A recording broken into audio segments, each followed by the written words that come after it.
est-ce que li ma dal mi ngi leen di dal li may dal mooy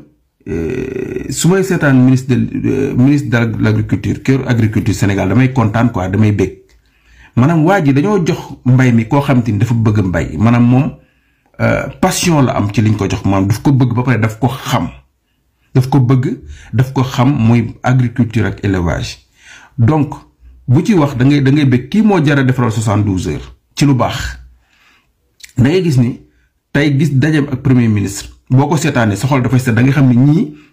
xam nañ fu ñu jëm gars yi ñoo fi nekk di wax rek mais ñii xam nañ fu ñu jëm nguuru Macky Sall daaw 100 milliards la def ci mbay mi bàyyi fi bor yu dul jeex la nguuru Macky Sall daf fi bàyyi bor yu dul jeex nguur gii nii ñoom président Diomaye ren pour nawet bi dafa gum nañu 120 milliards ci mbay mi ren 120 milliards lañ ci def yoo xam te ni mi ngi disponible na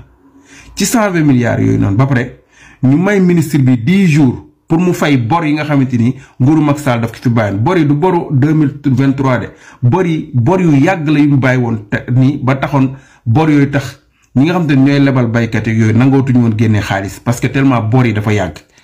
boru 41 milliards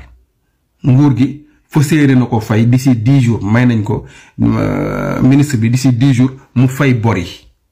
yëpp mu fay ko bor yi ñu amaloon gaa yëpp bor yi mujj yi yàgg yi 41 milliards la ñu fay lépp donc yeneen bor yi nga xam te ne en 2023 comment ça fait dire que at yu bëri at yi passé yëpp bor yi nekk 41 milliards juste atum 2023 bor bi nekk 91 milliards président Ousmane Sonko ni loolu xaw na louche ni loolu dafa louche quoi maanaam est-ce que xamuñu ne dañuy dem ñu xaabaabal def ay sàcc yu bëri moo tax mu ne 91 milliards yooyu noonu nañ ci def audit def ci enquête ba pare xool lan moo waral loolu ba pare xool bu jee am na ci ay tappale ñu génnee tappale yi liñ ci war a yóbbu ci yoon yóbbu ci ko ci yoon liñ ci war a fay ñu fay ko donc nguur gi moom du nguur goo xam te ni dafay am ay dette intérieure yoo xam te ni yaatu non dañ koy commencer éponger fay ko donc 41 milliards yu bor bu njëkk ba dañ koy fay d'ici 10 jours les 91 milliards bi beneen bor bi ñu càmbar ko xool lu ko waral lan moo tax affaire yi gaaw dafa lënt ci seen xel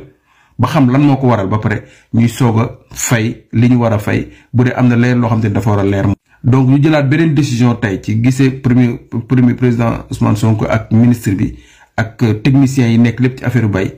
ñu ni lu jëm ci engrais ak semence baykat yi dañu yàgg a kaas ni du accès ci ñoom